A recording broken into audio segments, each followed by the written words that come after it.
Climb on board the Dragonship. Through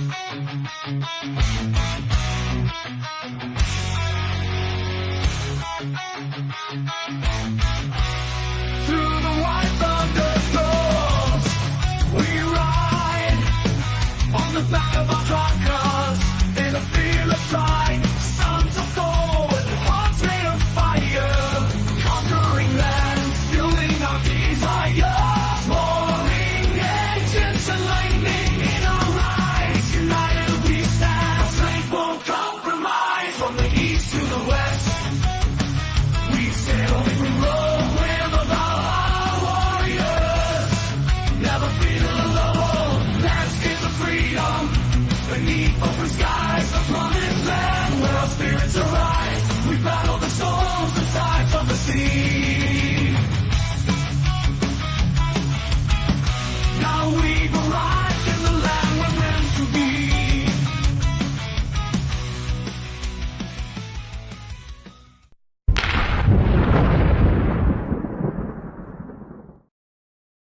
Man, that music gets me every time. That gets me pumped up. How the hell are you guys? Welcome to the Dragonship. My name is Paul Bauer. I am your host. I have back-to-back hosting duties today. I've got the hosting duty booty.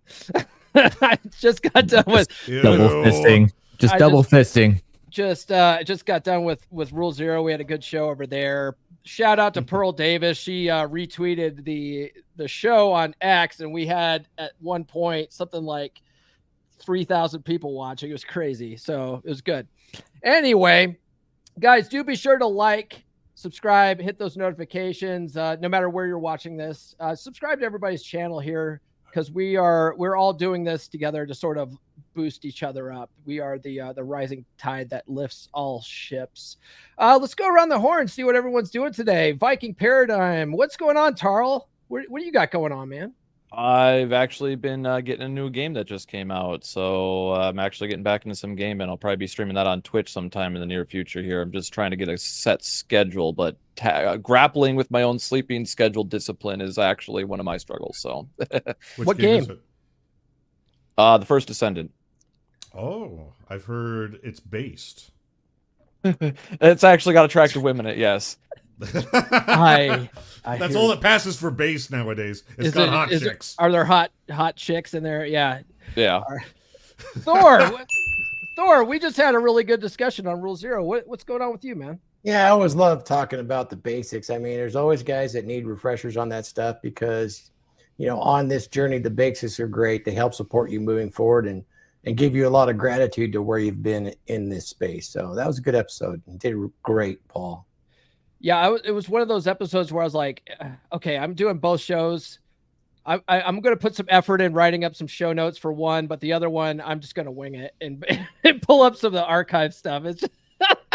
while we were going through that, I had an idea for an absolutely crazy show. I'll have to share it with you guys later. I wrote it down. So maybe we could do that for the Dragonship. Yeah, we could. It's why dating single moms is actually a good idea. That's one of my favorite topics. I actually like that one. So. April 1st was a couple months ago, Thor. No, I actually wrote some stuff down on why your circumstance might put you in that category. I'm on board with that. But we did a single mom episode. Yeah, Single Mommy's Day. The day before Mother's Day. But it wasn't why you should be dating them. Right. Yeah. The untapped sea of available women. Oh man, Wraith, what's going on with you? You're on mute still. Not really a lot. Just been having the flu symptoms for the last week and a half. Gotta get over that. It's a little voice, a little raspy. So, I'm sure it's all the cottonwood that's floating around on this side of it. It's all the pot you've been smoking? Is that what you just said? No. I just put a video out on social media that says that when a woman is pregnant, she comes this close to understanding what it's like to have a man cold or a man flu. So, but like I said, I'm on the other side of Colorado, so the cottonwood's flying. Oh yeah, we got those over here. It's terrible. Or what a woman's giving birth is what I meant by that. But anyway, AJ. Nice cut you got there. I know. You too, man. I know. We wore the same thing. How embarrassing. I had to get mine on. What's going on with you, AJ? Not a whole lot. Just got pretty much my promotion secured and doing the Intergame July stuff. And I started printing a thing for Thor. The file is going to be about 2 feet tall when it's said and done. Where's my camera at? Which way? This is just the foot of one. The mech. Ooh. So He's printing a mech. You mentioned Intergame July. Just for the people that aren't initiated, what is that? What is that stuff? So it's from MLD. It's a way kind of to like ground yourself in working on the core 4 simultaneously. So you got to read like 4 books, do affirmations, do one self-help thing a day, go to the gym at least 3 times a week, no eating out unless it's for work or business. So, Okay. Interesting. Do you find that helps? yeah, I've done it the last, this will be my 4th year doing it. So I believe in it. All right. Good. All right. Mike Steele, what's up with you, man? Thank you for double duty today. I really appreciate it, Paul. Work is kicking my ass. Basically, they've got me like 7 a.m. to 10 p.m. every night, and they've actually put me up in the resort. They've given me a room just to kind of give you an idea of what my duties look like now. If you know, you know. So yeah, but it's temporary. About 2 more weeks of this, and then things should calm down. And redid my whole desk. I got some new stuff on the shelf behind me. So I'm just taking it easy, enjoying my weekend. Yeah. All right. So is it like Monday through Friday you're at the resort, and then weekend you get to hang out with us? Yes. Okay. All right. That's good. At least you're not there, over the weekend too, doing stuff. That would suck. Sometimes yes, Saturdays. Sometimes Saturdays, yeah. Yeah, I mean, it's just the job we were chosen for, right? It's just like sometimes it's the nature of the beast. A lot of people don't understand that when they work like their standard 9 to 5, they clock in, clock out, they get to have a work-life balance. Like guys in our profession, not necessarily all the time. You literally have the entire company resting on your back at all times. And if something's not going right, they're losing money and they need you 24/7. It's crazy. And that phone blows up. I'm only 20 years old, and I got all this gray hair just working in this business. Well, I just turned 18 on my side of the IT too. Like I might be off today, but in case something happens and they need me, I gotta go in. Yeah. Yeah, it's like we're the wizards behind the curtain, and it's like when everything's working right in IT, that's when companies start looking at IT budget going, maybe we should cut costs here and stuff. But when things aren't right, they're like, oh my God, we need these guys. It's such a paradoxical business, It's like being a power lineman. As soon as the power's out, it's like, we'll pay you anything you want. Come and fix the power. Yep. It's what you might get close to as job security, right? So, all right, guys, the topic today is how to stay neutral and keep your friends during conflicts. Now, I got this idea because there was a stream this week from one of all of our friends, and it was a very entertaining show, I must say. But the thing is, once you've been in this space long enough, you can start to see why certain guys get jaded, right? When I first got into this space, I didn't understand why like Ryan Stone was like, I fucking hate everyone in the space. and now I get it. But yeah, you'll find that in this space particularly, there's a lot of egos. There's a lot of, hurt feelings. A lot of people don't want to work with each other. A lot of people badmouth each other. Some of it's kayfabe, some of it's, good internet marketing and boost each other's channels up. Some of it's real. And the thing is that a lot of times, there's those of us that are like, look, I'm not getting involved in this beef, and so we're sort of caught in the middle, right? And then you got certain guys, not all of them, but some guys are like, okay, well, if you're going to be working with that guy, we're done, So it's like, man, there's a lot of stuff to deal with. And so I thought, you know what? Let's not talk about anyone specific in this space, but let's talk about how that applies to our lives, because that happens in real life too, right? You have your friend circles, and then someone in your friend circle starts beefing, and now like they want you to take sides, or something happens with the family, right? Like maybe someone gets divorced and now you got to pick sides of the divorce. It's like, what do you do in this circumstance? I was like, let's talk about it. You know, let's have a show. Tarl, you're on a show with some very popular guys that end up in beefs. What's your experience with this sort of thing? Maybe not name any names or anything, but just, you know, maybe your personal experience too. Well, this is where like outcome independence like really pays it back full, right? Is that when you can detach yourself from the outcomes, even if you are attached to the outcome, right? You like want it to work out like a business relationship or something like that. If it doesn't, but you were already prepared for that in your mind, right? Not in like a, planning to fail type deal, right? But just, understanding that when you're dealing with individuals, there is going to be conflict. It's inevitable, right? That it's how you choose to deal with that conflict that's going to make it where there's bridges burned or not, right? A lot of people can de-escalate, if they're trained, but most people will just choose to escalate because they want to be correct. Even if you are correct, this is why I have the saying, do you want to be right or do you want to win? Because you have to check your own ego, because sometimes you may be right and still have to say that you're wrong. That makes sense. Thor, yeah, you've been around the block. You probably have some experience with this sort of thing. Sure. It's strange, I mean, I've been around long enough to see that when men are raised as we might say traditional men and have some of those values of honor and courage and bravery and all those things, that they tend to handle conflict amongst each other one-on-one and don't do it publicly. However, in the last decade or two, it appears that since we have email, social media, all that sort of stuff, a lot of men have adopted female gossip as a way to wage war against each other, and have found out that men are woefully unprepared for this female combat coming from other males that might be in their space or might actually be friends, and they don't truly know how to deal with it.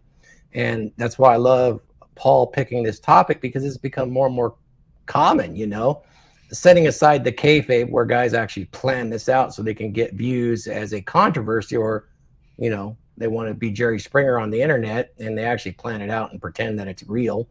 This can be destructive. It starts with that female type of gossip. Guys gossip behind each other's back, possibly to other colleagues. And, oh, did you hear what so-and-so did? Yeah, that wasn't cool, was it? I mean, they plan ideas and things like that. And the best way to avoid that at my level is just to not really engage. You can go, and yeah, I don't see that from my end, and just stay out of it. Don't engage in passing that gossip along. Don't engage in games of telephone, particularly online where it's recorded publicly. That'll keep you out of there. And then the biggest principle of all, if you want to get through all of these conflicts that are out there, whether they're yours or with your friends, I mean, you're going to have friends that are going to try to suck you into their side and say, oh, if you're friends with them, you can't be friends with me. Well, that's not you choosing anything. They're trying to make you choose something. That's them choosing not to be your friend. That's just the bottom line. Don't engage in any talk or gossip that you wouldn't openly do in public. Who says it's the Jumbotron? Is it Nick or is it? It was a Royceism. Yeah, that's what I meant. It's don't do any of those things unless you want it on the Jumbotron in the arena where everybody can see it. It's funny, that changes how you communicate with everybody. And then you couple that with the principle that I've always tried to put forth. It's a difficult one, but it's to leave everybody that you meet. And this includes relationships. We do a lot of relationship stuff, is to leave them somehow a bit better off than when you found them. And when you understand that principle and you're in relationships, particularly with women, and you're very straightforward, you're not lying, you're not having any ulterior motives, you're using direct communication, you'll find that even if you part ways with them, they will tend to honor you later on in life. They will actually see you as a good person, and it's funny, they'll talk good things about you, and that's always helps your reputation when people think you're a good person, even when you've had intimate relations with them and you haven't treated them bad and you part ways. It's kind of a skill you have to learn to finesse, but one of the best ways not to is to start engaging in that gossip and be, let that get out of hand. Did you hear what Thor said about so-and-so? don't be that person. Always leave people better off than when you find them. I started to ramble, but anyways, no. That opens it up. That's all good stuff. Wraith, you ever have this type of experience? Like, how do you deal with this sort of thing? Well, first off, I think a lot of people don't understand. This is all artificial. This isn't, in a lot of senses, it's not real life. I mean, we can do something that can have an effect on something, but I don't beef with anybody really, because what they think about me and what they say about me are their thoughts. I don't give a shit. But I live my life the way I want to live my life, and I don't really care what other people say. If they think I'm something, then that's their business. It's not mine. When it comes to relationships, like Thor and I have been friends for a long time. If I have a problem with Thor, I call Thor and say, I got a problem with you. If he says, well, I have a problem with you, then we talk that out. And that's between Thor and I. It's not between, 400,000 people on YouTube. Yeah. It's nobody's business but his and I. Other than that, like I said, I think it's juvenile. I think it's ego driven. And, I think it comes down to the fact that, especially when you see all this stuff on the internet, their brand, they identify their brand as themselves. Yep. And Racing Tour is not me. It's it's something I do. It's like an occupation. But when I go home, I'm the person that I am.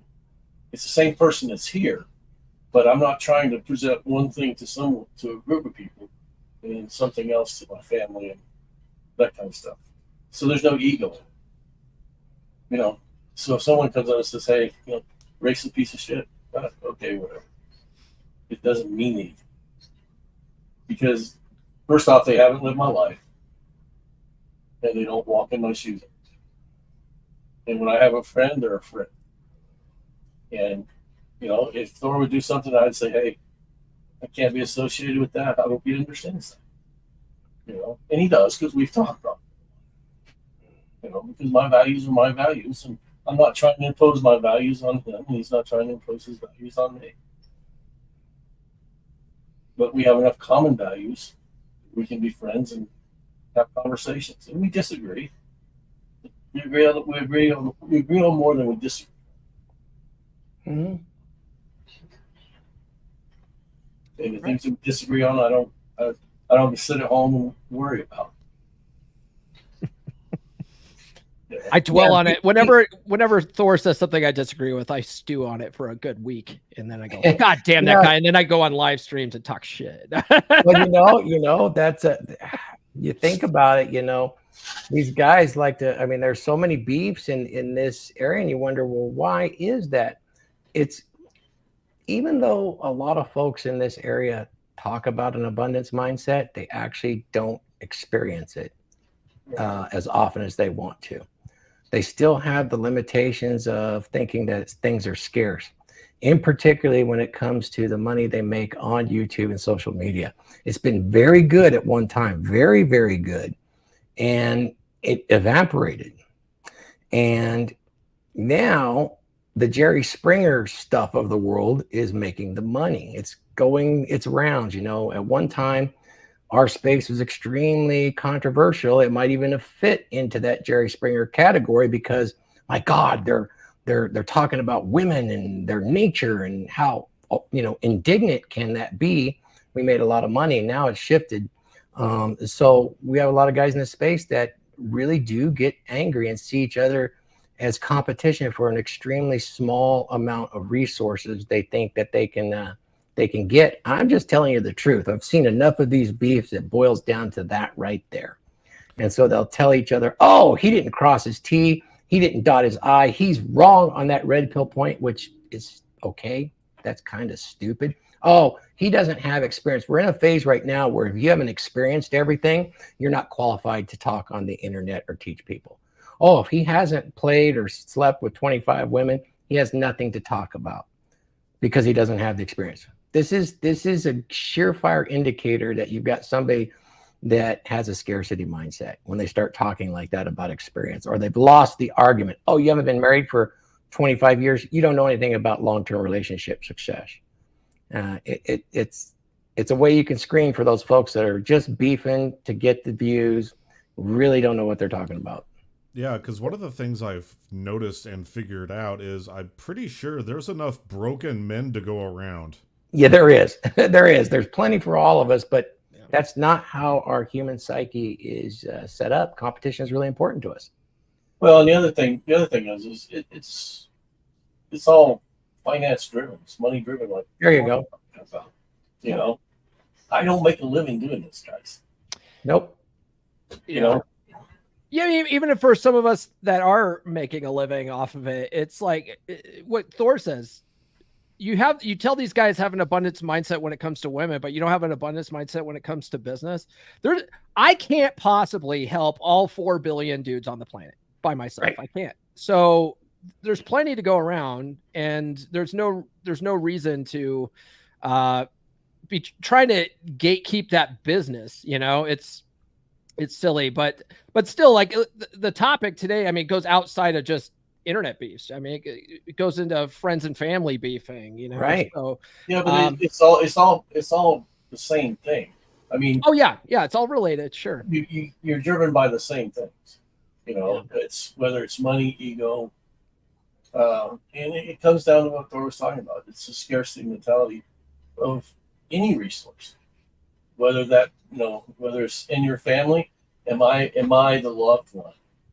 You know, does my mom and dad love me more? Do my grandparents considering me, you know, as the favorite on the left? Yeah, you know, and like I said, I don't need that much attention. I don't care for it really. Yeah. And like Thor does his affiliate programs. He can tell you, I've never taken a dime off any affiliate program. And when he's offered, I said, no, it's your money. You keep your money. You know, I don't care. I'm not driven by that. What drives me is, can I help the person? And that's like when I work with people. I tell them, I don't want you as a lifelong client. I want to help you get through whatever you're getting through. And hey, we could be friends and be in each other's social circle or contact. Yeah, that's a big difference, Ray. There are guys that are OGs that want to pay this forward. And while we still got to pay for our server space so we can put this stuff out, it's not our primary goal. But even if it was somebody's primary goal, yeah, the beef thing always puzzles me. I think, Paul, I want to say something to you. You said you try to reach all 4 billion people, but you know you can't. I will tell you this. On an esoteric level, your consciousness trying to help all these people, it does affect all 4 billion people. But that's for another show. Yeah. We we can save that for one of my woo-woo episodes, man. Oh, dude, I'll jump on with you because it actually does make a difference. There are energies that, I mean, I don't want to sound too far out there, but that makes a difference. It's that rising tide mentality. And yeah, there are folks, we do so much triage in this space. When guys come to us that might be beefing or this or that, you know, there guys we got to leave by the wayside because of the triage, but we do our best and try to help for sure. This beef thing, it's a lot of it's driven by business right now and that scarcity mindset, you know, and the need to be right. Boy, sign language has really infected practically everybody in our space, or the new people at least. Some of the old people not so much. But it seems to be an extremely popular way to go, is to do the shaming, the insulting, the guilting, and the need to be right. You can see this on really well-intentioned folks that are brand new to this space. They think that's the way to go, and the algorithm rewards them for taking that approach to attack people like that. And guess what? When you have that sign language, you're shaming people, you're insulting them. That red pill person doesn't know what they're talking about because they don't include the moral justification we have over here from the Bible. When you do that sort of thing, you're going to get beef. naturally because of your approach, you know, because the very next step to that is you just insulted them, and and you have that extreme need to be right because you know better, instead of just taking it on face value. Of course, there wouldn't be a show otherwise. I mean, these people definitely feed the algorithm business wise, and I think we haven't seen the last of it. I think it's going to get a little bit worse before it gets better. Oh, sure. Yeah. Well, conflict always draws attention. That's the harsh red pill, right? Is that it just, oh, why does drama sell? Well, because conflict draws attention. We literally watch fights, right? Yeah. And then people show up online to fight, right? Yeah. That's what it's about. It's that people want to engage in conflict, but they don't want to get hurt. Yeah, right? That's why Glenn and I did that spoof last year on the, and that was really good. yeah, on the World Manosphere Championship, and we started this fake internet beef, you know, to for the title. It was all just to make fun of all this sort of stuff. It's such a wonderful cap on all this stuff.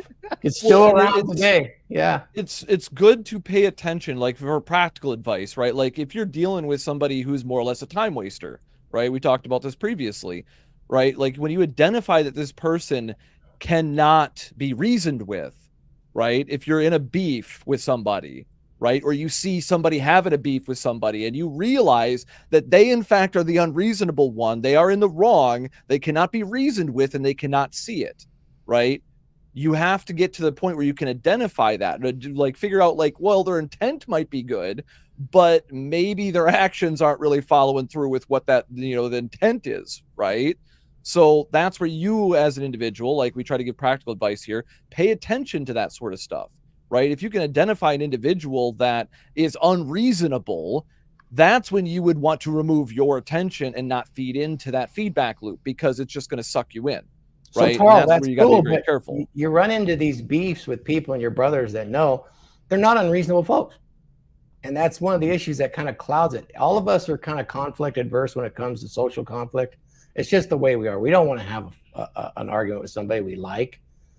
A lot of these beefs are with people that we like or people that we at least respect. Wow, that's the and thing. So here's the real challenge with that is that, okay, you're starting to have a beef. Is it a misunderstanding? Most likely it is. Or is somebody actually virulently trying to subvert goodwill of others towards you out of this conflict? That's actually pretty evil. I mean, those are using the laws of power against somebody individually that you might consider a friend. That would be pretty bad. But since we're all conflict avoidant, I think that we drag these things on longer than necessary because we don't want to have the confrontational, you know, confronting when there's a beef present. We get sucked into it. Say two friends are beefing and then they come to you for advice trying to suck you in. I think that's one of those things where I just don't really want to hear about it. Mm-hmm. How do you guys feel? Yeah. It drives me nuts when you have the two people beefing, you respect both of them for different reasons, and then they both turn to you and they both demand you choose a side. And if you choose neither, they call you a coward. That's extremely feminine behavior. Yeah. Or they call you going back to yeah. going back to something that you said before, Thor, about brain fart. My bad. Move on. That's all right. You think about that. I tell people all the time, you can't live by ultimatums. Okay. Yeah. Well, an ultimatum is a declaration of powerlessness, anyway. Right. So, you know, and when someone comes in and gives you that ultimatum, they're asking you, side with me, you know. And I just flat tell them, no, I'm not going to do it. Yeah. Well, so you're against me then? Well, that's really revealing, because if you have friends that are actually loyal and involved in this, they're not going to really leverage you in that way. They're going to respect that loyalty, especially if you have a really close friend that's loyal. I mean, they'll back you up, but, you know, they're going to keep that professional distance if it involves a professional beef between them and somebody else, unless, you know, they're going to gang up against you. Yeah, oftentimes if you have that, you said before that you don't say anything that you couldn't say to some, you know, publicly. Yep. Right here on live for everybody. Right. So, and I practice this as well. Like, I don't say shit out loud unless I expect the person I'm saying it about to hear it. right? Even if they're not there, I still assume that they would be, right?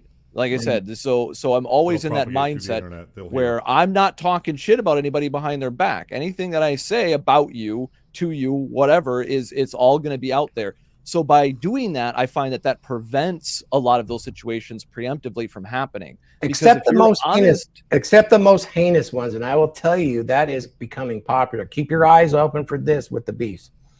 You're right. You don't say those things, you don't broadcast those things, but there are those that want to beef, so they'll come on and they'll talk in extreme generalities, and then they'll say, well, there's at least one example, and they will use the exact details to try to harm and destroy somebody else that, unless you are a purse close friend or somebody that was in the inner circle would know those details. They say this person did this and this and this, and that's really bad, and you should never do those sort of things. Watch, there's people in our space right now doing that without actually calling names out, because that's the very next kind of feminine thing to do. That's what groups of old hens do when they gossip amongst each other. Oh, I'm not going to say, but I know somebody that you all might know. There's a deacon in the church. He has a beard. He cheated on his wife. Exactly. Watch in our space. There's huge examples of that within the last Weird. month, and it's going to get worse. Yeah. Well, and I think it goes from the standpoint, if you can take something personal about someone that you know and say, this is why you shouldn't be with that person, are they really your friend to begin? No. No. You know, I know a lot of personal things about a lot of people. Yeah. Say anything to anybody. That's something that person shared with me, or I was there to see that person's going through that time of trouble and strife. And it's not really my business to tell other people what his or her issues were. I don't do it. No, and I admired that a bunch about Wraith too. And I could tell you, I know something that would probably be harmful to just about everybody in our space, the biggest of big names. And I've spent time with all of them, even a week at a time. And you're not getting it out of me, because that's who I am. If I'm confided in and it's not in this area, that's just me and you. And that humanizes that connection I have with that person, regardless of their level of fame. When they know that, that very much brings us closer together. That guy is trustworthy and loyal. That is what I'd like to inject into our area for all people. Yeah. Well, and it just goes to the conversation we were having before we went live. That's between the 6 men that were here. Yep. You know, and you know, I would never reveal that to anyone. Yes. There is that cancer within our space to where especially of the new folks coming in and some of the old folks that are struggling want to do that to get eyeballs on them. I believe for the financial reasons and the fact that they don't really have the scruples they profess to have. It's just poor values. Poor moral. Yeah. Poor values. Yeah, that's what I thank you for correcting me. All right, let's do we got a super chat here, a $9.99 super chat from Siege D. Let's see here. You got it, Thor? Oh man, I can't see. Yeah, I got it. I'll get it. We got this one here. Oh. There we go.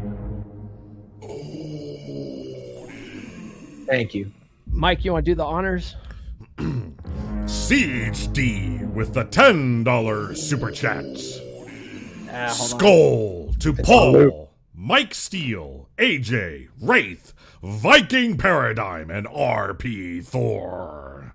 Been busy with Glenn Lawrence and haven't been able to tune in often, but still support the Dragonship. Fantastic, man. Thank you, Siege D. We appreciate that.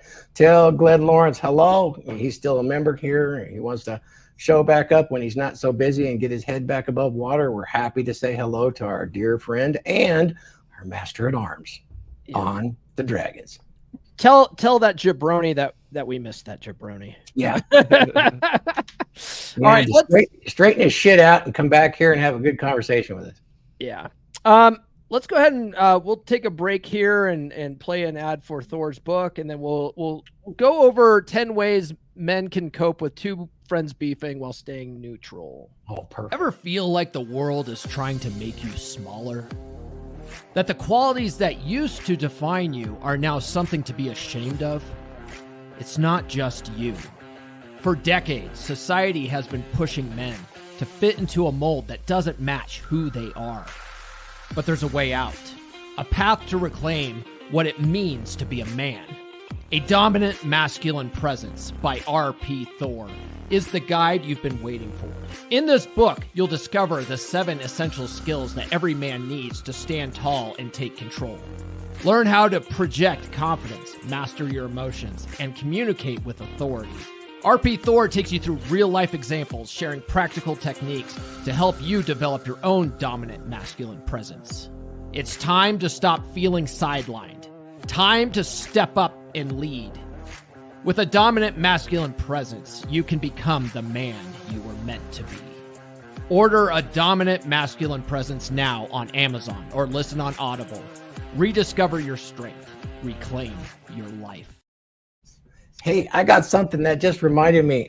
I was watching some YouTube clips about a week ago. I was kind of down, but I watched one, and I'm kind of excited because Chris Williams was talking. He didn't mention my book, but he mentioned how important it was to somebody to have a dominant presence filled with masculinity. So I was like, starting to hit the mainstream, because that's the next level from the sexual hierarchy, which I've slammed before, and I'm not slamming. I think it's super useful. We'll have to touch that again on one of our episodes. Yeah. Nice. But that was cool to hear. It's pretty cool. That was pretty cool. If he said it exactly though, a dominant masculine presence, you'd be like, I see you. No, I didn't do that. But you know what? All the creators that do, I'm fine with it. Use this content. I don't mind. You don't even have to credit me. This is good shit. I mean, I'd like to credit, but you don't have to. Yeah, I like to credit guys that I quote. Yeah, me too. Say my name. Yeah. So, guys, let's go over the next section here, which is 10 ways men can cope with two friends beefing while staying neutral. I'll start with the first one. I'll throw it over to AJ because he's been quiet here. But the first one I got here is open communication. Talk to both friends separately. Express your desire to remain neutral. Let them know that you value both friendships and don't want to be involved in their bullshit. What do you think about that, AJ? I'd say that's actually a pretty good idea. Like, tell them individually, hey, this is your guys' problem. You're adults. Figure it out yourselves. I'll be here when it's over. A man, a few words. I like that. Mike, what do you got to say about that? I haven't experienced this a whole lot. Luckily, my two best friends are brothers, like literal brothers. And so they usually get over their shit pretty quickly. So I haven't been caught in this much in my adult life with my best friends. But yes, you're right. I do see it out here in our space, if you will.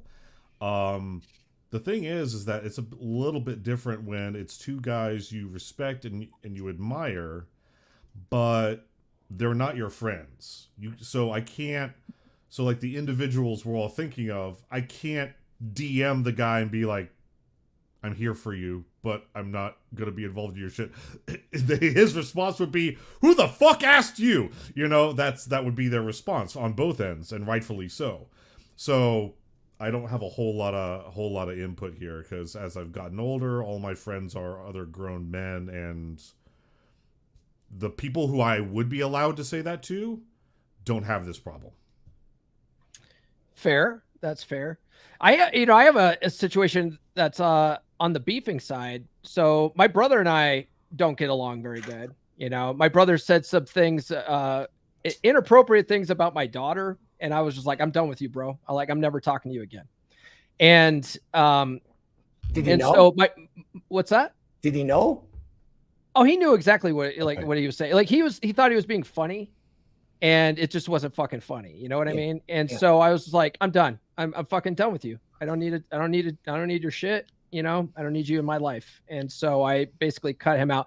My mom, for whatever, you know, she just is taking it upon herself to like try to mend fences, which it's not even her problem. And I'm not saying, hey, choose a side or anything. I'm just like, hey, you know, like I'll be cordial with them at family events. Like I'm not going to not come to family events or whatever, but like I'm not going to go out of my way to be like friends with him and shit. Right. Family's And my mom really just, tough. yeah. And so my mom, she feels caught in the middle, but that's just because she puts herself in the middle and she doesn't need to. You know what I mean? So I think that happens too, where sometimes people put themselves in the middle. And it's like, you don't need to be put in the middle, man. Like it's fine. Just let the other people duke it out. It's, you know. Family's the worst for this whole thing, because if they're both family members, especially if it's like, mother and sister, father and cousin, just if they're all blood relative family, that's actually the worst, because then they both expect you to side with them because they're family. Yeah, I don't expect anyone to side with me, and I don't expect my parents to agree with me. But I made my choice, and that's just how it is. It's okay. You know, like, you know, that he did what he did. Like I can't, you know, the way I try to explain to my mom, because she's trying to, you know, my mom's really good at manipulative language, you know, and she's trying to make me feel bad for it. And I go, look, Mom, he is the way he is. He talks the way he does. He has no filter. I can't change that. But what I can change is my interaction with him. And I choose not to interact with him. It's not your problem, you know? So that's just, you know, one example of that. But, Tarl, what do you think about that? Open communication.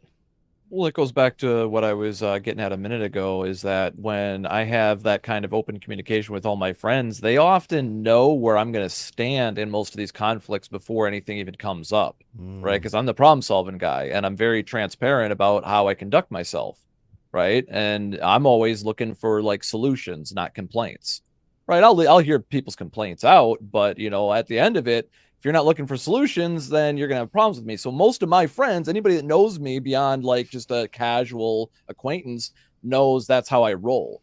So they're already going to have that, you know, that's why I was saying that preemptively, anybody that associates with me is already going to more or less know how I get along with people. And so whether or not I'm going to take a certain side in a conflict, they're already going to know, because I'm very pragmatic. They're going to be like, well, he's probably going to side with the pragmatic side. Right. So they could usually figure out where I'm going to go when they start having a conflict. Now, this does go back to what Thor was saying, though, where guys get caught up, though, is these moments where guys need to learn to agree to disagree. That's another lost art of these days, apparently, is that like there is those times when there's a conflict of interest in, say, a business relationship. Right, where you both have an opinion about how you want things to go that directly conflicts with the other person and what they want. So you're never going to be able to make peace with that, because your want supersedes theirs and vice versa. So that's one of those situations where the only logical explanation that's peaceable, you got, you know, two main options: war or walk away. Right? There's no resolution. That's the best resolution. If you can't come to that agreement, is to walk away. And that's where a lot of guys fail to do that, right? And that's where you can usually go if you do that preemptive communication with your friend group. You're a man of your word. You mean what you say what you mean. You're not talking a bunch of gossipy bullshit. So if anybody starts pulling that shit, I'm usually the guy being gossiped about. That's what happens to me usually. I'm the guy that people are trying to throw shade at, because they know I'm the guy with integrity, and the only way they're going to be able to, they can't corrupt me. So the only thing they can do is get the mob to tear me down. Right. So that's what I think on terms of like that open communication. Yeah. If you have that broad, open communication, you're going to prevent a lot of problems, because people will know what side you're on before there's even a side to be offered. Hey, I want to comment on that. I think it's important when we come to open communication. We probably should do a whole episode on this, and I'd love to do it with Tarl. Tarl, the open communication, I love you, brother, and you are on the right track. I want to kind of, something you said about you being gossiped about, but you lay out all of these boundaries and stuff, and you do it all ahead of time. and it's open communication. I want to say something about open communication that even us, we get this confused all the time. I went to several conflict resolution schools when I was in executive leadership. And one of the things about open communication, when you take the emotion part and set it aside, open communication does not mean filterless communication. I'll say it again. It does not mean filterless communication.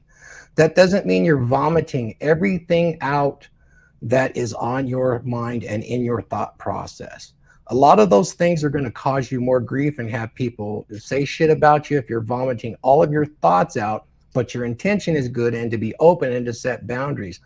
You don't have to do 80% of that stuff. And you'll find the people that are extremely good socially, and even politicians that are very good, can get their points across, and they could be open about it, but they can do it without vomiting all of these thoughts out and causing people to get riled or to gossip about them or get them triggered. So really, tempered direct communication, I think, is a far better approach than open communication. Tempered direct communication. Say what's necessary to what's there. Use some emotional language only either at the beginning or at the end, where you're saying, I can understand how you might think that, right?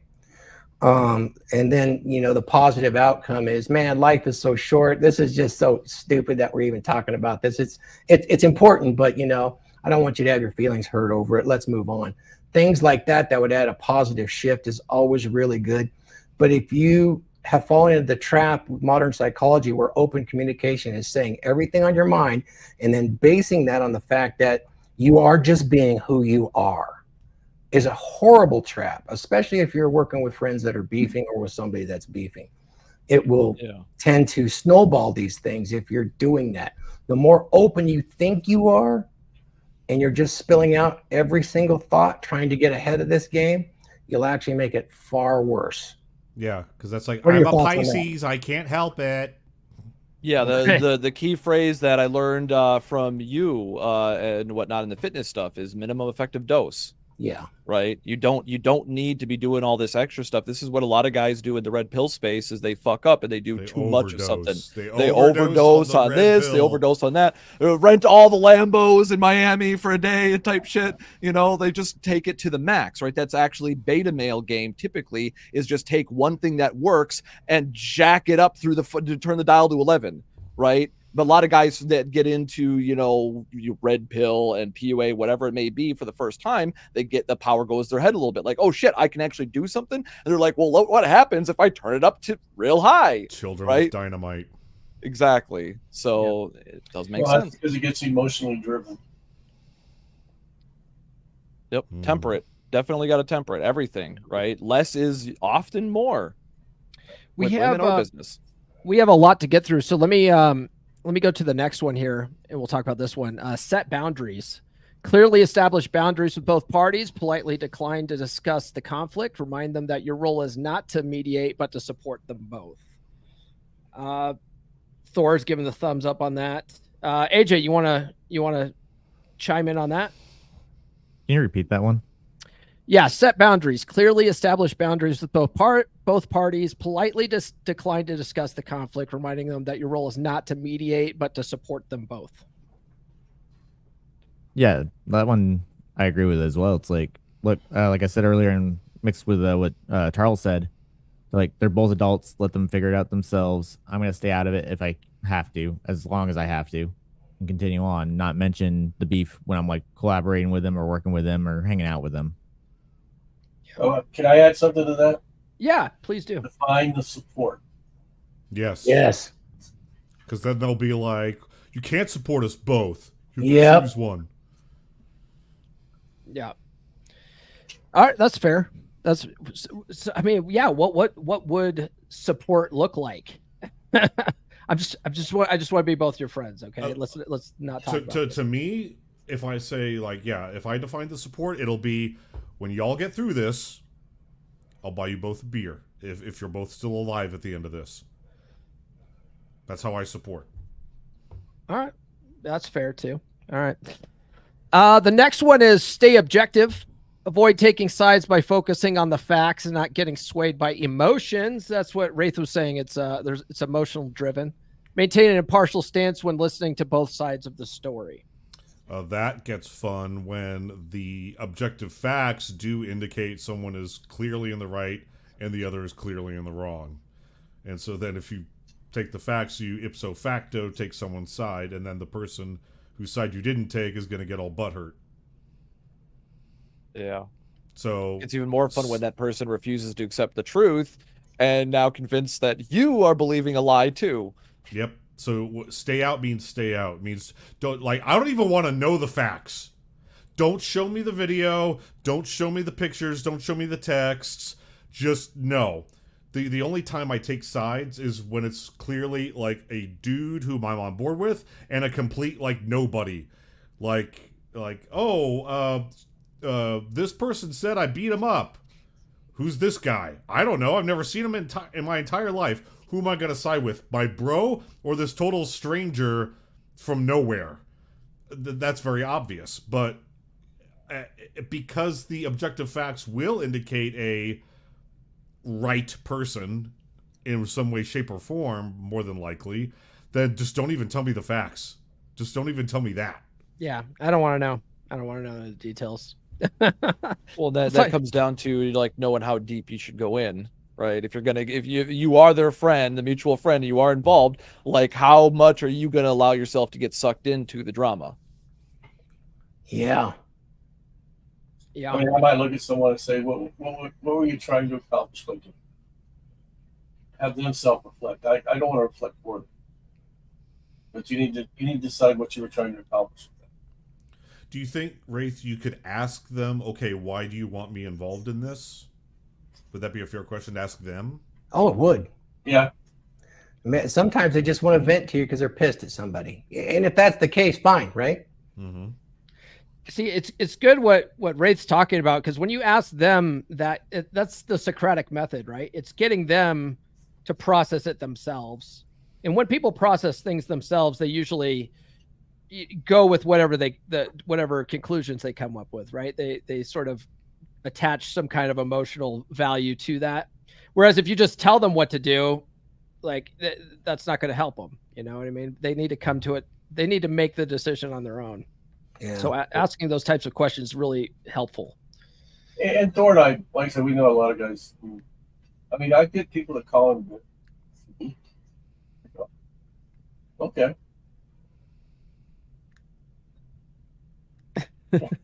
That's the answer. Okay. Yeah. Yeah. You know, Wraith is the. Go ahead, sir. Well, by drawing a conclusion for them, you're siding with them in some respects. And I just okay. And then like I said, then after the vetting is, well, what were you hoping to accomplish with that? Yeah. Wraith, you are the RP version of the old sensei sitting on top of the mountain all by himself, buck naked, in complete silence, and can't be bothered by anything. Why has he got to be naked, bro? That's odd. Oh, Wraith is dead on. I mean, this is how Wraith lives in Mike's head. What outcome did you expect to get out of this is a big one, you know?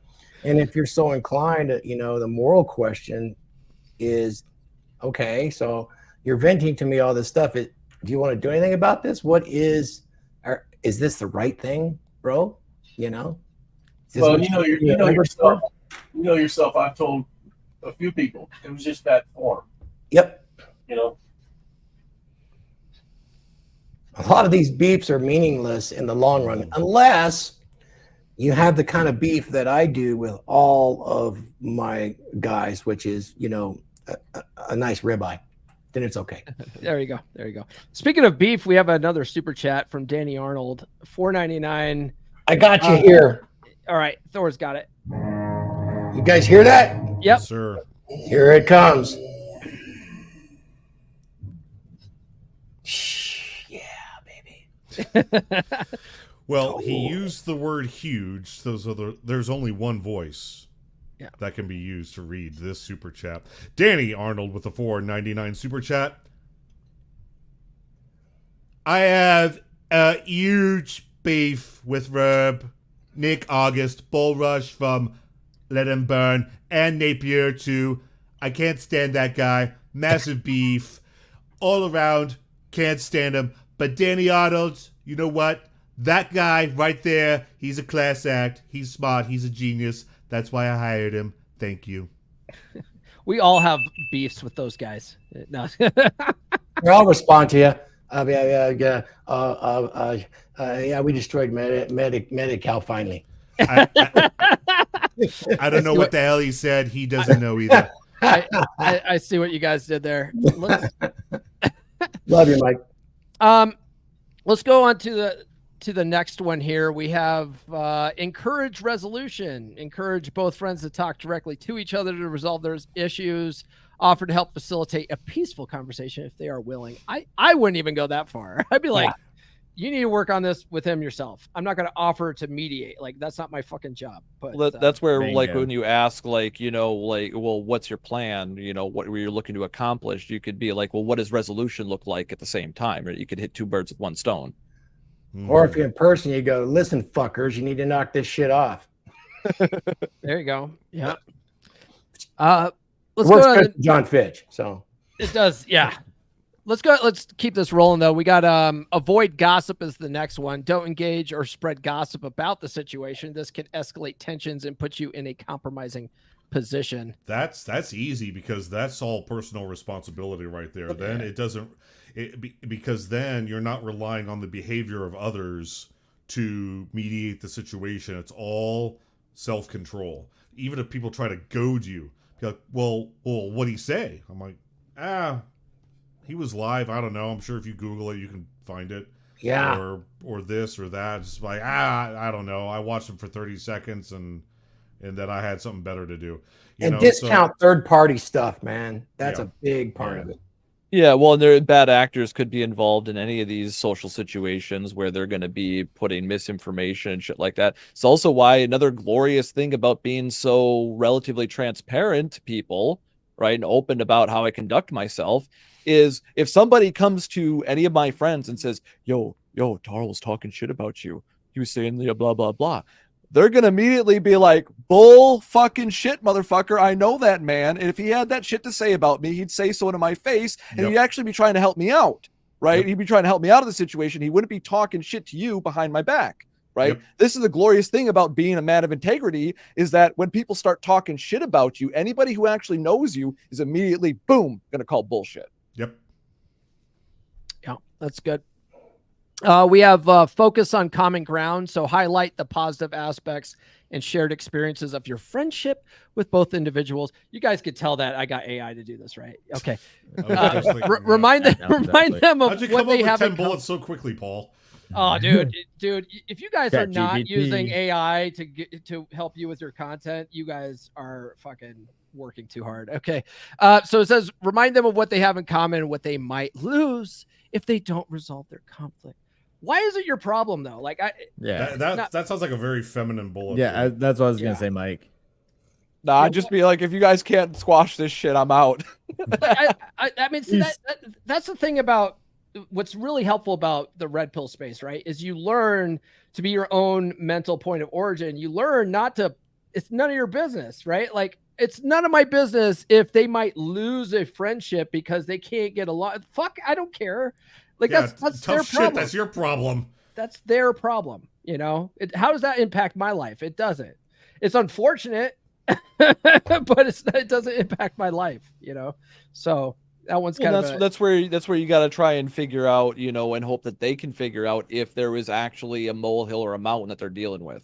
Right, because most are just molehills that people, you know, it's overblown misunderstandings. Right, I've had to negotiate so many fucking arguments in the Fresh and Fit Discord because one person was simply misunderstanding or misusing a word.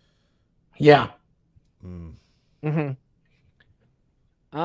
got the next one here is the next one here is practice empathy. Show empathy to both friends by acknowledging their feelings and perspectives. This helps them feel heard without feeling judged. But we're men. We have no capacity for empathy, right, Paul? No, actually. That's what the feminists say. Or is it sympathy? You know, that actually, Apex Mindset, Paul says men are really good at empathy, tactical empathy, he calls it. You know, we're really good at analyzing, putting ourselves in someone else's shoes, and you know, figuring out, like, basically when he says tactical, and you look at it from like a war perspective, putting yourself in the enemy's shoes, what would they do, and then figuring out a tactic that would maybe negate what they're doing. No, right? Like, we're really good at that. You could do that in your friendships and relationships too, you know, put yourself in their shoes. You don't have to use it for war, but we're really good at it as men, you know? Yeah, sociopaths do it all the time, even though they lack empathy. So you can fake it. There you go. Stay busy. So engage in activities that involved all your friends, diverting attention away from the conflicts. This can help maintain a sense of normalcy in your interactions. Oh, shit. Hello. Your camera's off. Yeah, that's because Oh, shit. It's Black Napier. Hey, Jack. There we go. Hold up. You know, I thought Fresh was reporting live from Jack Napier's house for a second there. Wait, Fresh is here? no. I've never met him. I will look like for a second. Hey, Jack, you missed it. Danny Arnold has a beef. He has a beef with you. Yeah. Oh, shit. Verb and Boris And from Verb. Lemberg. And oh my God, Danny, what did I do? What did I do this time? You were late. All right, Jack, now ready the Lego mortars. Paul called me the most what was it? What did you say again? The most upbeat guy in the manosphere. Yeah, It's like, You're how can you a have cheerful beef with guy. me? Yeah, you I are. agree with that. And Like Mo. I said. And Mo. That's a If- good thing.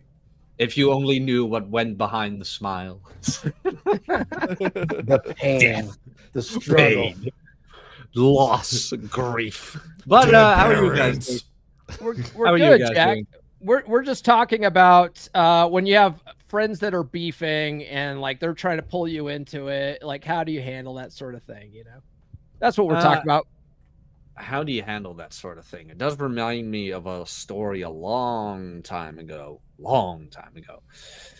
I had a friend who broke up with his girlfriend, but his girlfriend was good friends with a good female friend of mine. And I invited them both. And he hit me up. He's like, I would appreciate it if you not invite my ex.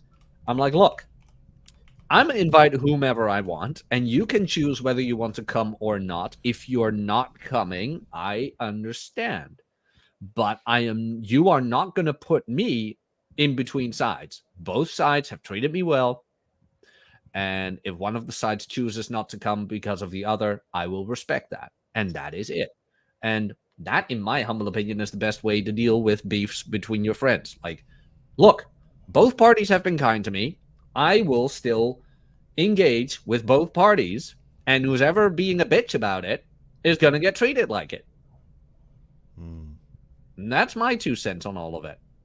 All right, What's well, like- that's the end of the show. I mean, that's My 2 cents, Jack, is I don't know what that is in your note below your name, but you should probably buy that URL right now because now 200 people have seen it. Someone's going to buy it.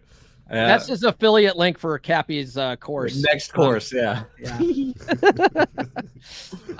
Let's see here. We're already at an hour here. So we have. I'm just going to say these last 3, and then we'll do the this last ad here. But we've got stay busy, seek external advice, and fucking take care of yourself. Yes. You know, and I think that goes back to what I was saying about, you know, it's funny. People need to turn this into a drinking game, but anytime we say mental point of origin, this is what we say in Drink. Everybody drink. Seriously, can you imagine watching Rolo's 4-hour show and drink anytime he says hypergamy or flagpole or gynocentric social order or We'd be dead. whatever? You would be dead. Yes. My mom I wouldn't mean, have Rolo- the alcohol tolerance to get through that. Just Rolo is saying. very articulate, and he streams for like 3 to 4 hours at a time, and he talks about a lot of the same shit. So you could just almost pick a word, like almost any one of the words, and you could get shit-faced watching Rolo Tomasi, guaranteed. Do not recommend. Well, he Another does one to drink too is here's that attention you wanted. Yes. Like, it's like you know, the old meme is the only easier drinking game is you know, Naruto every time he says believe it or datebayo. Well, you know what's it's good that Rillo does repeat himself though, because repetition's the mother of skill, and that's how you're going to remember all the information that he's teaching you. Or a Ryan Stone stream, fill your boots. It's like he said it, drink, something like that. Does he say that a lot? Fill your boots. I don't watch that son of a bitch enough. It It is one of his That quotes. and What is don't something eat- don't he eat says a paint. lot? Don't eat paint. That's a good Don't one. eat paint. I can think of a whole list. Rob, who says, "And there you have it." That's a big one. Or when Rob drops an F-bomb, that's a big one. When Huds mentions Legos more than I do, that's a big one. Damn, what else could we go into? Like Vince things was like shit. that. Yeah, Vince was shit. We'll just make a Manosphere drinking game, man. There you go. I don't have one for Thor yet. I'll get one. Skull. Just when Skull. Thor, Oh, Skull, You you know- savages, take a drink. when Thor is just being kind. It's like you drink when Thor is just being a kind, generous man. What's That- fine, Jack? That you will die You will die. You will die. if you only knew the darkness. the abyss. behind the man. Jack, what's mine? I don't know, man. Just being a giant. Anytime he does his I can't drop the F word, can I? his Trump impression, take a drink. That's just when you're being a giant bundle of sticks, I think that's a big one. all right, guys. Let's play this second ad here. This one's for my fitness course. Jack Napier actually did a pretty good review of it. I was surprised. I thought he was going to shit all over it, but he I didn't. am strict but firm. Strict but fair. That's the one. There you go. All right, we'll play this, and then we'll get to the last 10, which is, if we can, which will be on what happens when both parties want you to pick a side. Tired of complicated diets and time-consuming workouts? Does your busy schedule leave no room for the gym? You're not alone. Thousands of men struggle with the same problem. The frustration of not seeing results can be overwhelming. But what if I told you there's an easier way? Introducing the Basic Diet and Fitness Mini Course. Your no-nonsense guide to getting fit. Learn the only 4 exercises you need and master the secret of effortless weight loss with the calories in, calories out method. It's time to break free from the cycle of failure. Start your journey to a healthier, stronger you today. Sign up for the Basic Diet and Fitness Mini Course now, because every man deserves to feel confident and fit. Transform your life, one simple step at a time. Visit fit.comeonmanpod.com and sign up today. No more excuses. No more excuses, guys. That's All right, right. so Stop eating that bowl of mustard. that bowl of mustard is one of the funniest clips in that. That bowl of mustard is a good Yeah. start. That's low in calories, man. I'm telling you. Nuke looked up the macros last week. He's like, "Oh yeah, they're not that bad." Yeah, Just take the mustard and just That's at that that's point. see that's the Yeah. secret in the course, guys. The actual secret sauce is just eating a shitload of mustard. It's a mustard diet. Damn. All right, so the going over tips when both parties want you to pick a side. So the first one I have here is be honest and firm. Clearly state your intention to remain neutral. Explain that picking sides could harm your relationship to both parties, and that you value them too much to do that. Go ahead, Mike. I think Jack might be familiar with this strategy. Perhaps what you could do is tell both parties, give me all your money, and I will hold on to it for you. And I will not side with anyone, and as long as neither of you attack me, I'll keep holding on to all your money and all of your paintings from 1945, and it will accrue interest. And yeah. Okay, that all right. Maybe that reference went over a few people's heads. Where you going with that there? Switzerland. Ah, I see what you're trying to be Switzerland here. Yeah, It was very bad. It was very bad. Backtrack it. One it of was the- very meta. Look, It was a very look, meta. okay, here's your drinking game. Every time your jokes don't hit. Like, Oh, there. there we go. Yeah, one of the things that I found has been useful in the past is that goes under these boundaries is you basically don't engage with either one. Oh, you want to talk about that again? You let it roll off your shoulder like water off a duck's back. There's no resolution.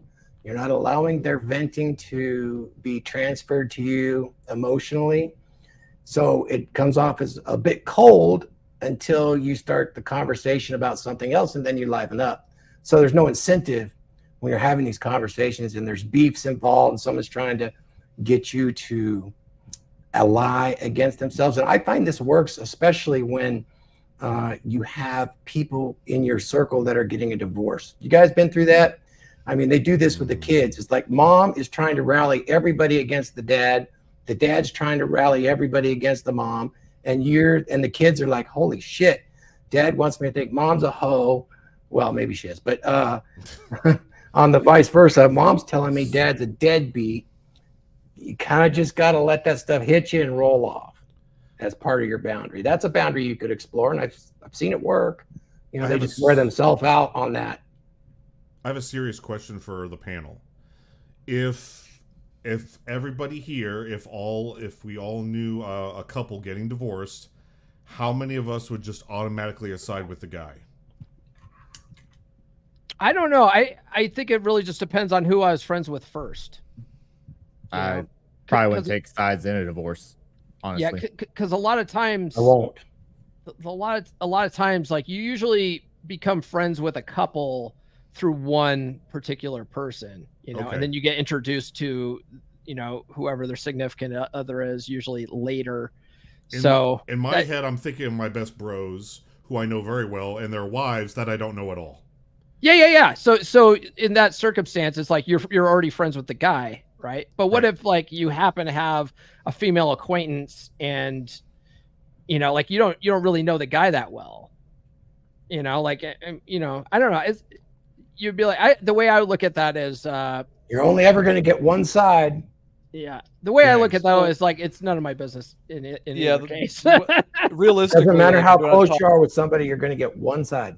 Yeah. If you want to talk brass tacks, right, the woman is going to be more likely on a balance of probabilities, not knowing anything about the individuals, to exaggerate certain details for her advantage out of emotion.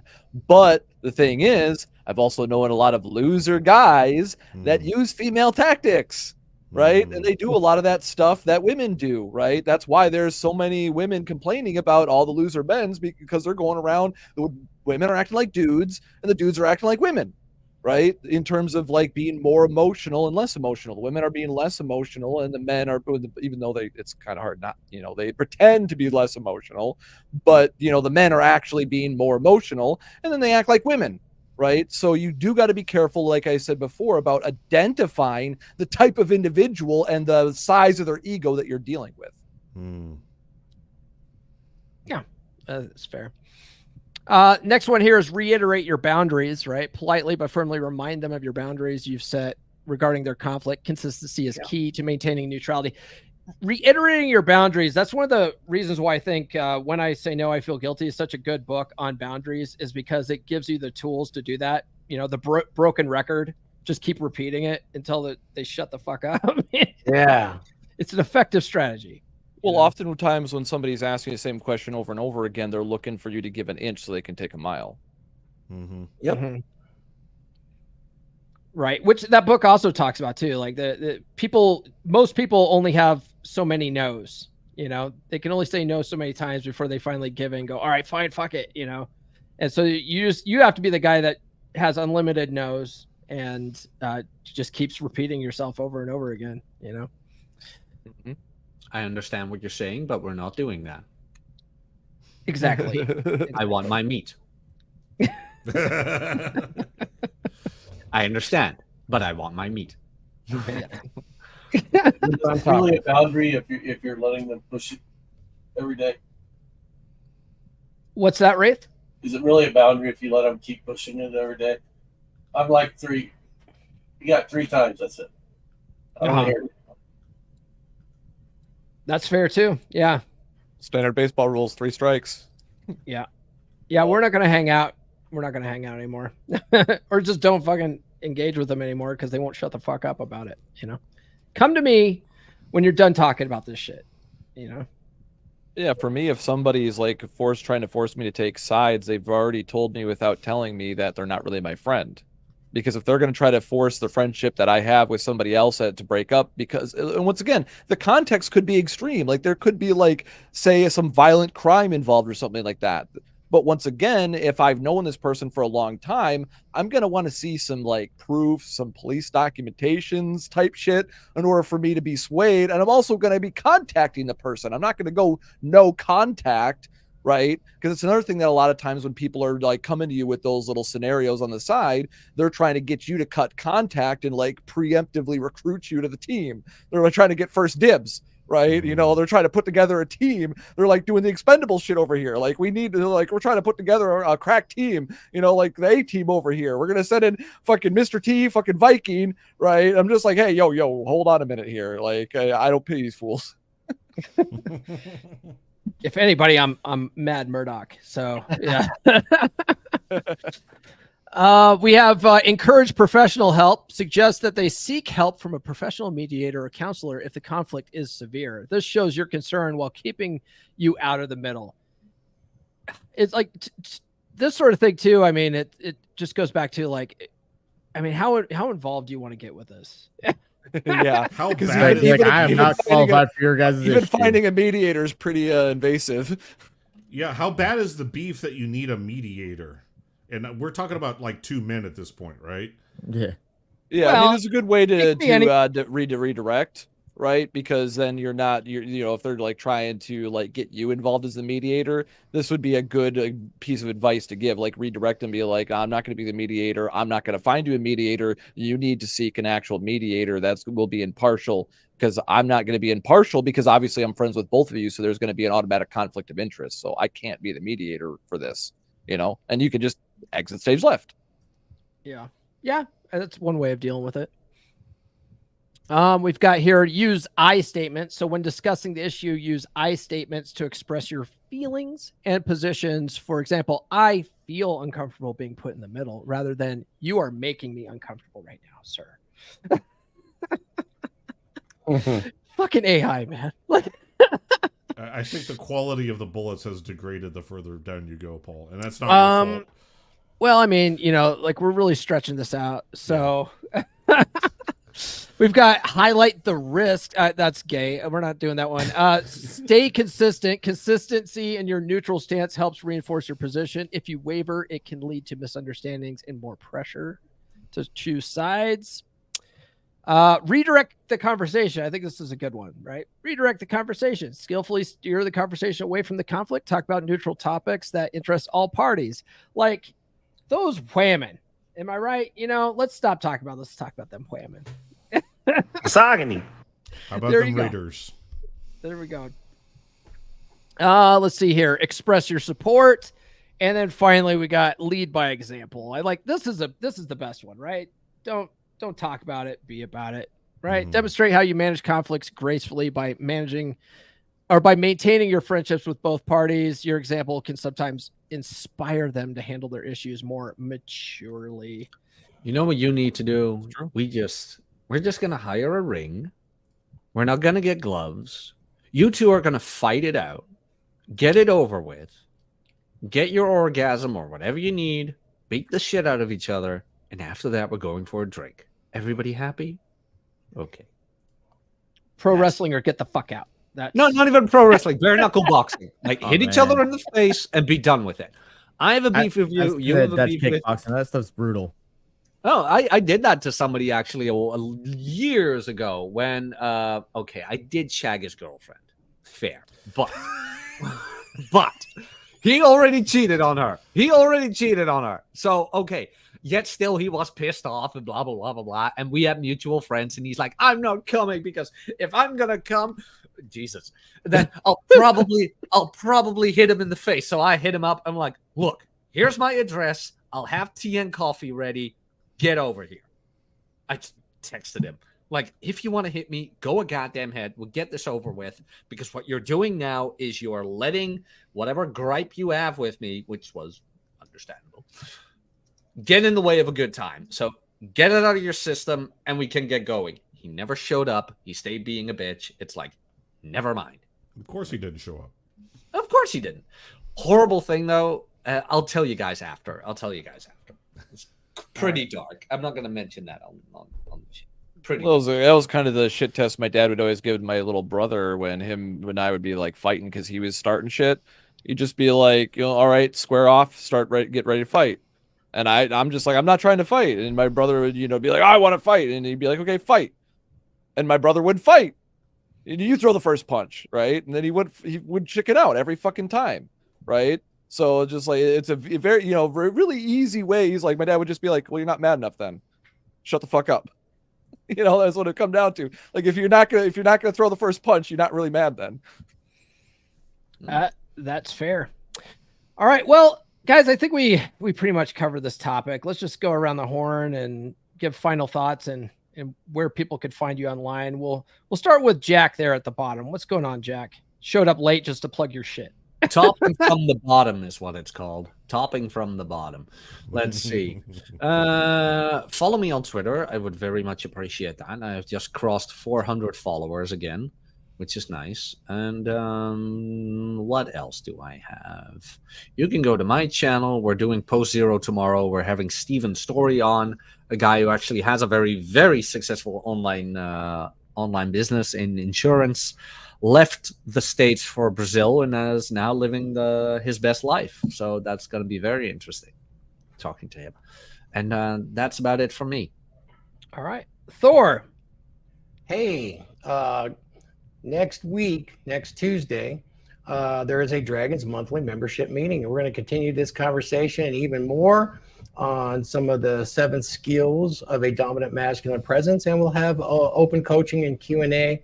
The panel members here are all affiliates. I posted all of the affiliates up there. If you want to join the Dragons monthly membership, those guys are my affiliates. Please use their link.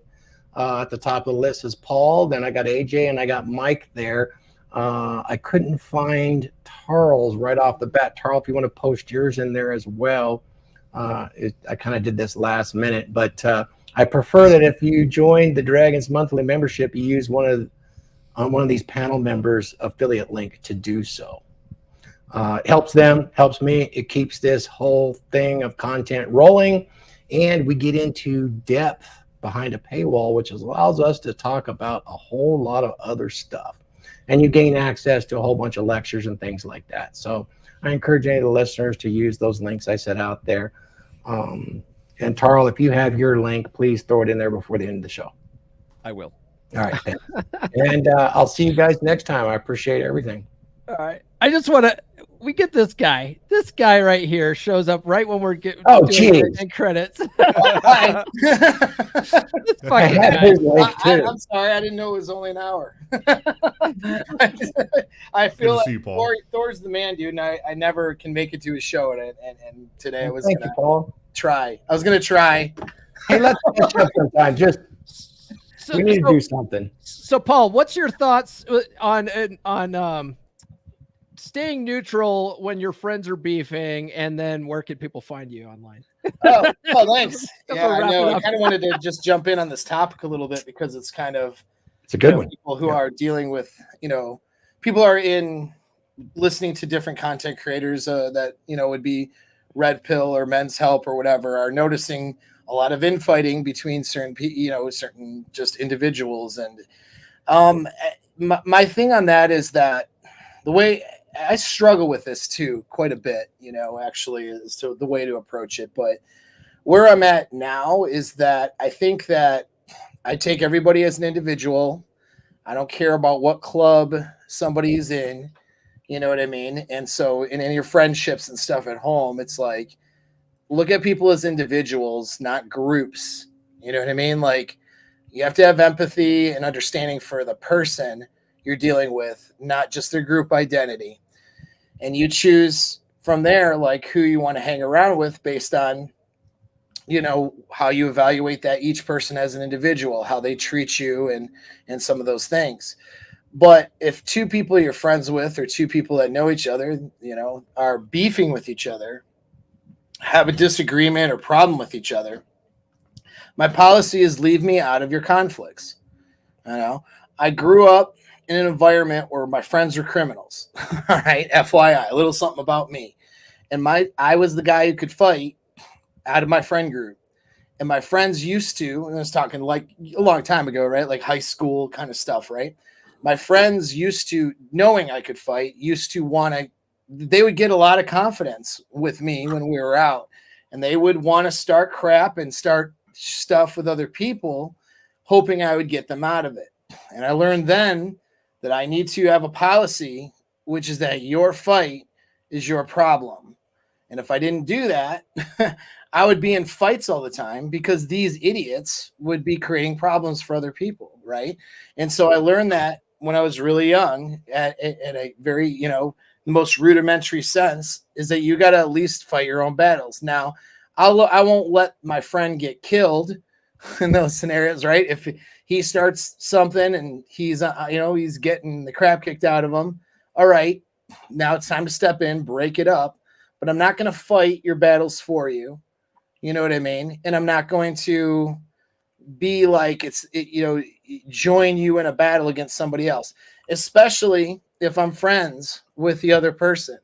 So like, if I'm friends with two people, you don't like that person, you know, tell me on the side or whatever, why you're beefing, why you don't like that person, why they're not a good character.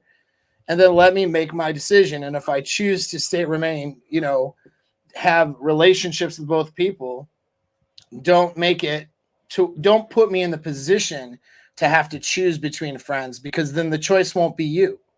And it's that simple. And it's not because I don't like you or because whatever. It's because I'm not going to be cornered and forced and dictated to and told who I'm going to be friends with. So that's kind of the way I handle it. And it's strange because I do have a lot of loyalty too at the same time. And I want to back friends up when it's time to back friends up. So those two things conflict with each other sometimes.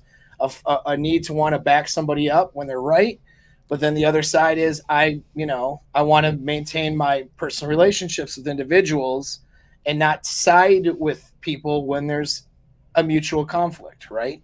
And so I have, in each scenario, I have to just kind of make my choices. Like, is this a conflict where clearly I need to side with someone and back them up? Or is this a conflict where it's between two people, they need to deal with it themselves like men? This isn't a reality show of women. And I swear to God, the internet world acts like a bunch of women a lot of times. Even in the men's health space, you better be my friend and not that other guy's friend, or I'm not going to like you. You know, and I want to talk bad about you. Like, Right. It's very stupid. It's very gay. Stop being gay. Okay.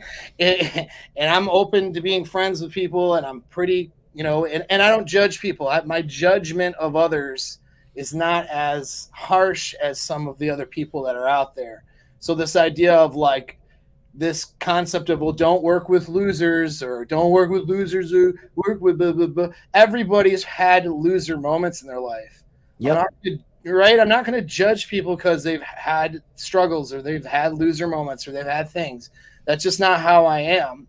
If somebody is perpetually doing things that are bad and low value kinds of behavior, sure, I will distance myself from that person. But it's a choice I'm making not to join sides. And so some people will get upset or butthurt or feel betrayed, you know, if you or, and I've experienced this, if I don't join someone's side and get into the fight, they feel betrayed. It's not a betrayal of anybody. It's that my principles are to treat everybody like an individual. I'm my own man. I'm not a part of somebody's fucking club. You know what I mean? And if you can't respect that, then fuck off. You know what you're dealing with the wrong dude. You know what I'm saying? I'm not looking for a leader to follow. Like, you got the wrong person with me. And so that's how I handle it. I don't know if it's right. I don't, you know, but there's I've lost a few friends and people I've cared about because they wanted me to side in conflicts and were kind of giving me that ultimatum. And I just won't. If someone's going to ultimatum me like that, I feel like they're trying to control my friendships. They're trying to control my relationships, and I won't play that game. I just won't. And it doesn't matter how much I like that person and respect that person. It doesn't matter if that person doing that is better than the other person. If you're going to try to control my relationships, I am of the mindset that I can't have you being my friend then. You got to stop doing that if we're going to hang out. You know what I mean? Anyway, Yep. I don't know if that's right or not, though. I co-sign with that completely. I don't know if it's right either, but that's more or less what I said. Is that if they put you in that spot, they've already answered the question for you. I agree. Yeah. So Paul, what do you got going on, man? Oh shit. I mean, I got a lot of things going on, which is why I haven't been around. You know what I mean? I've been kind of busy in a good way, just trying to rebrand and grow the business different. But main thing is Apex Mindset on YouTube. Sometimes I'm there. I got to get around to Apex Inner Game and adding more videos there. But here's a big one: is if you're going through like a struggle or something that you want to, that has you stuck, going through that breakup or dealing with women issues, or your dating life sucks, or whatever it might be, dealing with inner game stuff, not achieving the goal you want, those sorts of stuff. Just hit me up on Instagram, Apex Mindset, Apex Mindset, Paul.apx Mindset on Instagram. I'm sure I'm following Paul and Thor here, so you can probably find me there if you can't. Let's search me, but just DM me. Just shoot me a DM. It doesn't cost you anything. I can point you to resources and stuff like that, or offer a little bit of advice, whatever. Some guys join my coaching programs from that. Some guys don't. It's no pressure there. I'm just here to help you guys out, whatever it is. So let me cap onto that, because I want to vouch for Paul's services. Oh, thanks, Laurent. It's much larger than just coaching. It really is the experience level, and if you realize what education he's had, it's pretty tremendous. He has personally helped my family out with this stuff, and his techniques are very, very good, and they're not limited to just guys having relationship problems. No, these are broad scoped that can help everybody, and he goes unrated in our space, but his actual clientele space is pretty much everybody that has struggles in life, from severe physical disabilities right through mental roadblocks and techniques to get past those. So I strongly encourage anybody to look for Paul and his services and work with his team. I second that. Yeah. Thanks, guys. Thank you, guys. Appreciate that. That's a great testimonial. It means a Don't be lot. gay about it, Paul. Speaking of mental roadblocks, Huds, you were late today too. Gay. I'm gonna tell you this right now. Thor has a course out there. I don't have an affiliate link for it, but I'm gonna put it out here into the chat for you guys. My power went out randomly in the middle of the day, and it took them freaking like 3 hours to figure out what was going on. That's no excuse. A real alpha man would generate electricity from his alphaness. Well, luckily, Lego doesn't run on batteries or wires, does it? Hey, that's how I kept myself busy. So there you go. But oh my God, he's got a fantastic course for that. It really is crazy when these types of things happen and they need to be dealt with like quickly, because there are so many people, and it just changes. It's crazy. You don't think about how much we rely on electricity until you don't have electricity. So that is my 2 cents on that. When it comes to dealing with conflict, I think we've all kind of hit on all the points. I've been listening to the show as much as I can from my phone. I think we've hit on most of the things. When it comes to those disagreements between friends, it's great to be a mediator, but at the same time, like, understand when to pick the battles, because there's a lot of times when those fights are going on and it's going to be exhausting. I know that myself, and I'm sure a lot of other guys on this panel here, because we are coaches and because we do like to help men, that we want to help, but understand when is the right time to help and when is the wrong time to help, because otherwise you're just going to exhaust yourself in a nonsensical circular fight that is just not your business. And then on the same thing, which has been mentioned many, many times, if somebody ever tells you you can't be friends with somebody, then they're not your friend. Thor put it perfectly towards the beginning of the show. They don't really care about you if they say that. And so I think that's my key takeaway from this topic, is that if somebody tells you that, it's controlling, and it's not because they care about you. They like to have you as a pawn in their game of life. Well said, man. I think that's so true. Yeah, that's a good way to see it. Yeah. Wraith, what are your closing thoughts, and where can people find you? I guess from the standpoint, when it comes between friends, I don't I don't engage a lot when two other people are arguing. So I try to stay above the fray. And, you know, I've said what I'm in different things I've said in this whole podcast. When it comes to the internet, there are all kinds of people out there when it comes to man space, whatever you want to call it, that can help you. And the only thing I can tell you is pick someone that aligns with your values and use that person. And if you don't like working with me, work with one of the two Pauls or Thor. I don't care, as long as you are moving forward with your life. You know, Apex does a great job. Come on, man, he does a great job. Thor does a great job, and we're all here to help. And we're not here to fight with each other. We're not here to steal clients from each other. Matter of fact, I refer stuff to Paul. Apex buys that all the time. Same. Thanks, You know? brother. I've been singing your praises too behind the scenes. You don't even know. You're like the man. Like you're a guy I would call for advice, and I mean that 100%. Both you and Thor. know, like I said, it's not a competition with me. It's helping you find the best person for you. And I may not be that best person, but I know some guys that are. So that's kind of where I'm at. But if you want to contact me, Wraith_Detour, Facebook, Instagram, Twitter, and Telegram. All right. Nice. I'd like to vouch for Wraith too. He's been around a very long time from the beginning of this whole thing, along with Paul, myself, and Myron, and all that stuff. And his clientele, he really gets results. So take a look at him, especially if you're struggling with frame and how to acquire it, and or even just getting a resume that's going to get you noticed. Please go to Wraith.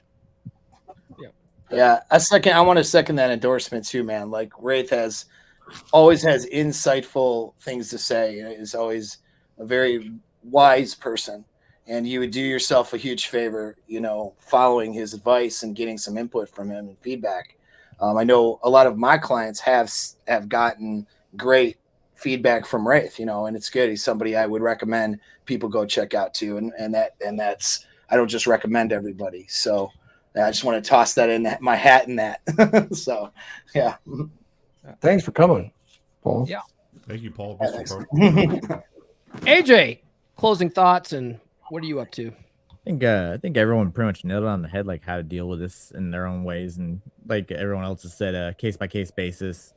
Find me on my own channel. I should be doing some reviews here in the near future. I'm gonna be doing a Paul's course on Sunday, starting it. And other than that, I'll probably be on the Masculine Geeks channel a few more times. Nice.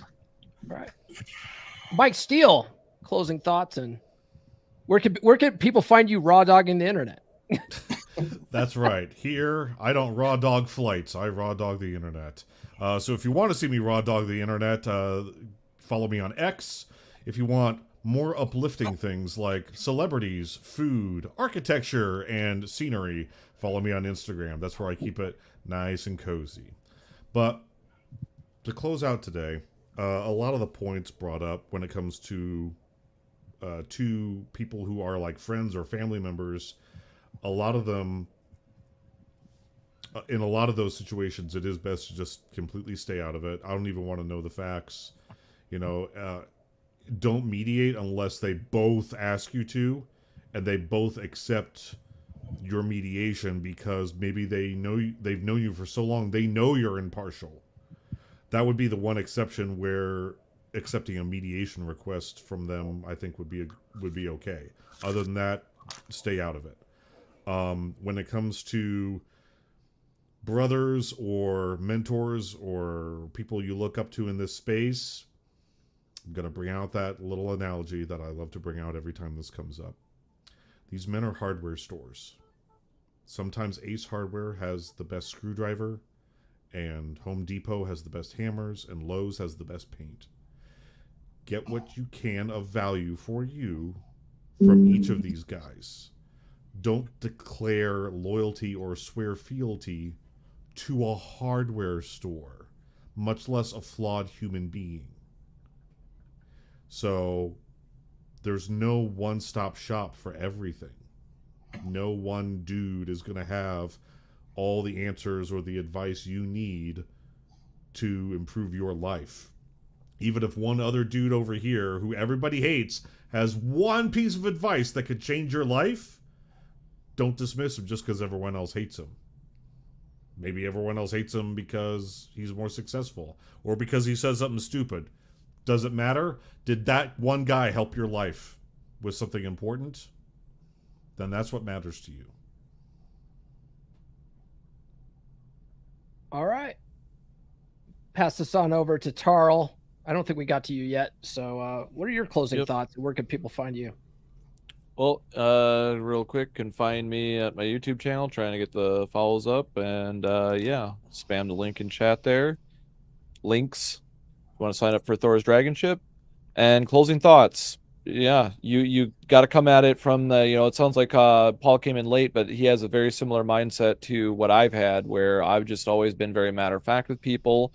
Most people that know me know that if you give me that ultimatum, you already made your decision. You just let me know, and just, you have to be a good judge of character, right? When you're dealing with people, figure out, are you dealing with somebody that can be reasoned with, right? Are they going to be able to resolve this, or do you just need to basically back away, right?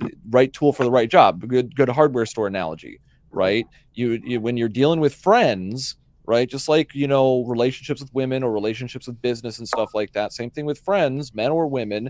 There's going to be dynamics that are contextually based that you're going to have to adapt to on the fly. You can get all the pre-recorded frameworks and systems and thought processes, but it comes down to getting those things in place, practicing the fundamentals, and then adapting to your individual situation, right? And being able to, maybe you need to go to a third party, like in the list, it said, oh, maybe you need a mediator. Maybe you need somebody that's impartial. Maybe you need to hire somebody like Thor to mediate for you, right? Maybe if you're looking for a conflict resolution for a situation, right? Maybe you just want to get advice for how to deal with that situation. Maybe you can do that, right? Those are the options that you have available to you. So that's the real thing you need to look at, is look at the full context of the situation and figure out if you would be a good mediator, if somebody else would be a good mediator. Is this a conflict that can be resolved, or are you dealing with a battle of egos, right? A manipulative person in the mix, a bad actor. If you can ascertain that information, that's going to answer most of your questions just by acquiring the data. All right. And where can people find you online? Viking Paradigm, pretty much every platform, same name, at Viking Paradigm. You'll be able to find me. X, Instagram, Twitter. No, Twitter's same as X. My bad. I'm old. Fuck. Damn, I'm showing my age. Pass it on. All right, fair enough. All right, I think we've made our points with this. So, guys, I got a lot of stuff going on. I guess get my book. Tune into the podcast Monday. I'm going to be continuing the Book of Puck series. I've been doing that. It's going to be episode 7. We're going to knock out 2 more chapters on Monday. Other than that, stay out of the drama. We got some super chats here. Oh, yes, we do have some super chats. Now, Tarl, don't freak out. I know how to handle this one super chat, okay? So don't freak out. I got us. I got us. Let's do this one. You want me? Yeah, Thor. Okay.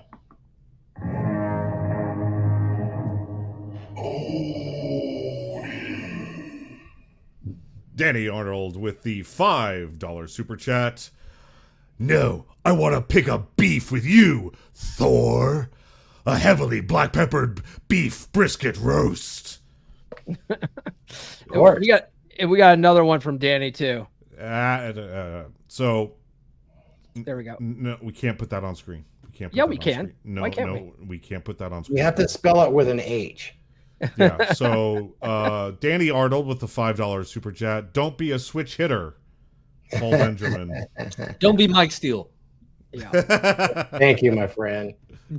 All right. Well, that's all we have. We'll see you guys. Well, we got this one. Another one. What? Another What's super. up with this? These super chats aren't getting starred. That's annoying. Anyway. Julian Rays with the $4 super chat. We got a horn for him? Or you want to do the...